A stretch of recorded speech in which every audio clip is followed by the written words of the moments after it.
사람을 읽는 거예요, 결국은. 표현을 했는데 그 표현을 잘 캐치해서 고객이 원하는 거를 유사한 사진이라든가 이런 걸 찾아서 이런 걸 찾습니까? 라고 알려주려면 그 사람에 대한 바라봄, 이해 이런 것들이 기본 전제 조건이 돼야 되고 저는 그래서 이 직업이 매력 있다고 생각이 들어요. 약간 종합예술 같은 그렇죠. 그런, 네, 그런 그래서 사람들이 그런 네. 얘기를 하는 것 같아요. 전 동의하고요. 네. 이제 다음 질문을 한번 네. 넘어가 볼게요. 인테리어 비용에 대해서 궁금한데 네. 평당 얼마인지 그게 네. 그런 질문 많이 하죠? 네, 그렇죠. 네. 그게 가장 사실 궁금한 게 아닐까 싶은데요. 평당 얼마라는 질문은 수없이 많이 들어봤죠. 그렇죠. 대체로 이런 경우에는 이 정도 비용이 일반적으로 들었습니다라고 얘기하죠. 경험을 바탕으로 그렇죠. 말씀하시는 네. 거예요. 그게 논리적으로 그렇잖아요. 그렇죠. 그렇게 얘기할 수밖에 없는 거죠. 근데 고객은 그 지점이 궁금하니까 저한테 질문을 하는 거고.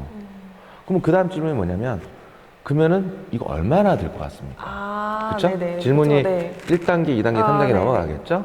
그러면 이제 그때에서 거기에 관련된 피드백을 서로 하는 거예요. 그러면 어느 정도의 수준을 원하십니까? 예를 들어서 카페를 하고 싶다 그러면은 이데아 기준이냐, 투썸플레이스 기준이냐, 아니면 동네 그 테이크아웃 5평짜리 기준이냐, 뭐 200평짜리 호텔 커피숍 같은 그런 기준이냐, 스타벅스냐에 따라서 평당 기준 금액은 다르겠죠. 처음에 평당 얼마 정도 나옵니까? 질문은 누구나 그렇게 해요.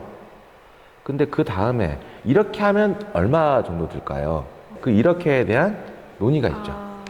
그게 다 데이터가 이제 있으시니까. 저 데이터가 100% 있다기보다는 머릿속에도 있고 경험에도 있고 또 사회적으로 통용되는 그런 것도 있고 투썸 같은 경우는 제가 예전에 했을 때 2012년도인가였을 거예요. 그때 189만 원인가? 정확하게 기억은 안 나는데 네. 단가가 높죠. 그거는. 근데 보통 일반적으로 자기네들이 하는 것들은 평당 100 정도, 개인들이 하는 경우에는 평당 100 정도에서 어떤 사람은 뭐 80 해줄 수 있냐. 그런 경우는 어떻게? 근데 그거는 안 된다 된다가 아니고요. 네. 그 환경이 실제로 80이든 70이든 60이든 왜냐면 60에 가능할 수도 있는 게 기본 시설이 돼 있고 한다면 가능할 수 있겠죠. 벽체 그대로 쓸 거라든가 아니면 기존에 카페를 했었어요. 그러면 거기서 일부만 바꿔요. 그러면은 평당 뭐 30에도 할 수 있는 거고.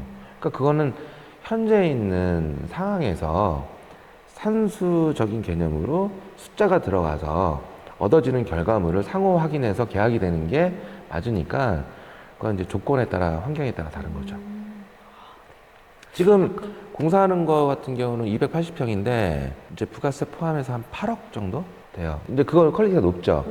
근데 거기에 또 간판이라든가 냉난방 뭐 별도 이런 것들이 있어요. 네. 그러면 그게 공사로 포함될 거냐, 네. 별도로 할 거냐, 업주가 직접 개별 사업자로 계약을 할 거냐 뭐 이런 것들이 또 다 달라요. 그게 포함을 시켜서 할 수도 있는 그쵸, 거예요? 할 수도 있고 네. 귀찮거나 내가 그런 거에 신경 네네. 쓸 여력이 없고 또 자기가 알아본 것보다 이 업체를 통해서 그냥 하는 게 낫거나 아니면 이제 AS 네.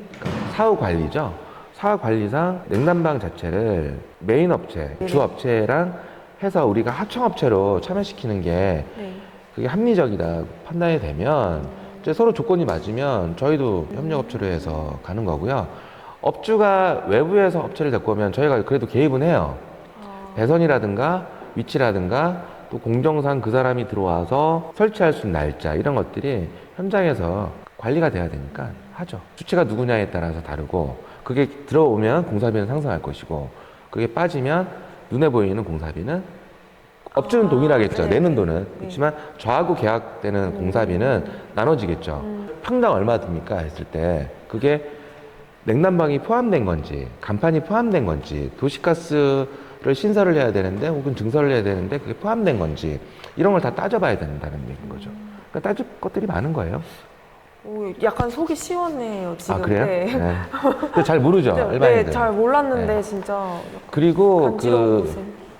한 번, 두 번, 세 번 이렇게 경험했던 네. 분들 몇 년에 한 번씩 인테리어 하는 사람들은 기억력이 좋은 사람은 그걸 기억을 하는데 네. 그 인테리어 할 때 스트레스, 온갖 스트레스 다 받았을 거 아니에요. 네. 그리고 바빴고, 그러니까 또 기억을 잊어버리고요. 또 두 번째 할 때, 그때 또 기억이 나요. 그러니까 저희 입장에서도 공사를 한두 번 해봤던 사람은 공사에 대한 내용을 좀 아니까 대화가 수월하죠. 근데 완전히 처음 하시는 분들은 더 조심스러울 수밖에 없어요. 다음 질문 한번 네. 넘어가 볼게요. 이것도 약간 개인적일 수 있는 네. 질문인데 이제 고객분들을 다양하게 많이 만나보셨을 거 아니에요. 네. 특별히 힘들었던 고객분들이 있거나 아니면 뭐 특별히 힘들었던 고민거리 같은 게 있었다면 어떤 게 있었어요? 고민은 이제 어떻게 진행할 거냐. 설계할 때 제일 고민스럽죠. 기획이 있어야 그 다음에 그 기획을 바탕으로 해서 진행을 하는데 기획 단계에서 너무 장소가 협소한다든가 아니면 고객이 가진 돈이 원하는 결과물보다 성격이 낮을 때 그럴 때는 그 예산을 갖고 집행을 해야 되는데 고객도 더 이상 돈이 없어요.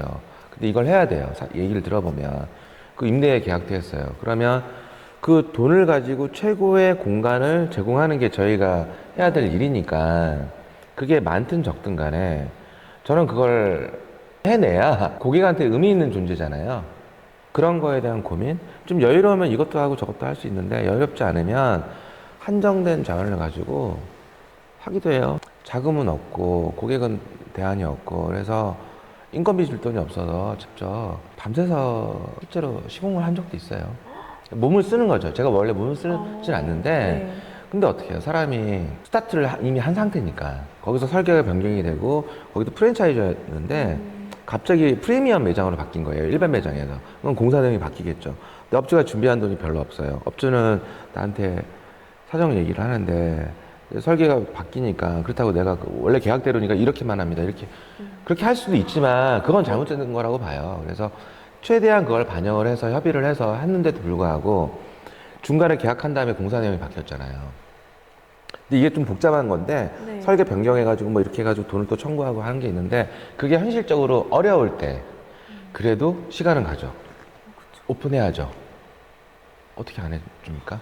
그러니까 그때는 페인트 칠을 했어요. 직접 페인트 칠을 예, 저도 할 줄 아니까. 그러니까 저는 개인적으로 이 업종에 종사하는 사람은 현장에 대한 거를 계속 보고 한 번씩은 다 해보잖아요. 네. 다 할 줄 알아야 된다고 봐요. 비상시. 근데 다 할 수는 없죠. 힘든 어떤 기계 장치라든가 장비가 있어야 되니까. 그런 게 없는 경우에는 할 수는 없는데, 그래도 할 수 있는 것들은 네. 내가 어떤 걸 할 수 있으며 어떤 걸 못하고 주어진 환경에서 어떻게 대처를 해야 될지 빨리 결정을 해서 일단 손을 잡았으니까 같이 가야 하는 와중에 나 못 가겠다 말할 수는 없으니까 어떻게든 가야죠. 그럴 때는 좀 힘들었고요. 기억날 죠. 어떤 기억을 이렇게 자기는 두 외국- 가지 얘기를 한 거예요. 네. 근데 두 가지 다 얘기를 한 건데 네.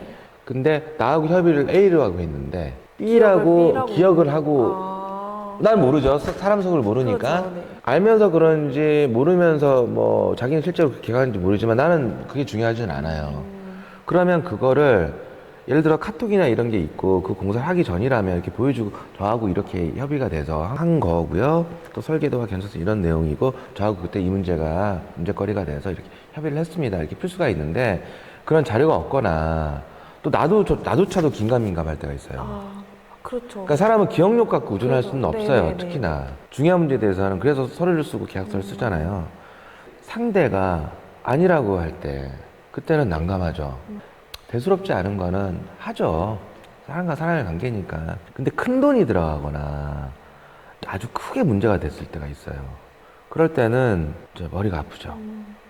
앞서 말씀하신 것처럼 상호간에 이제 확인하는 절차가 그렇죠. 굉장히 필요하겠네요. 그렇죠. 그래서 맨 처음부터요. 계약도 잘해야 되고요. 그냥 저 사람이 잘할 것 같아. 그래서 믿으니까 그냥 공사해 주세요. 개인적으로 제일 무섭고요. 아, 무섭죠, 이제. 이제 그런 분들이 문제가 좀 많이 생기. 거기서 문제가 생기는 확률이 되게 높으니까. 그래서 그런 문제를 그렇게 요구를 하더라도 저희는 설계를 하고 계약을 합리적인 계약 툴을 만들고 픽스를 한 다음에 그렇게 진행을 합니다.